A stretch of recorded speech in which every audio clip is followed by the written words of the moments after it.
আর মাত্র কয়েকটা ঘন্টা, তারপরেই নতুনভাবে 2024কে আমরা বিদায় জানাবো এবং 2025-এ পা রাখবো। দেখতে দেখতে কত অবাক লাগে, দেখতে দেখতে প্রায় 2 বছর হয়ে গেল আমি স্কুল ছেড়ে দিয়েছি। যাই হোক, যদিও সেই দিন আর মনেই করতে ইচ্ছাও করে না।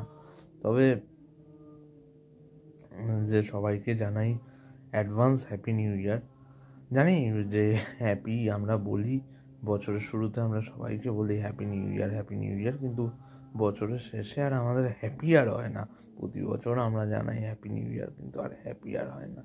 তবুও যাই হোক, আমরা আশা করতেই পারি, আশাই আমাদের বাঁচিয়ে রাখে। না হলে তো আমরা আশা না রাখলে আমরা তো মরেই যেতাম।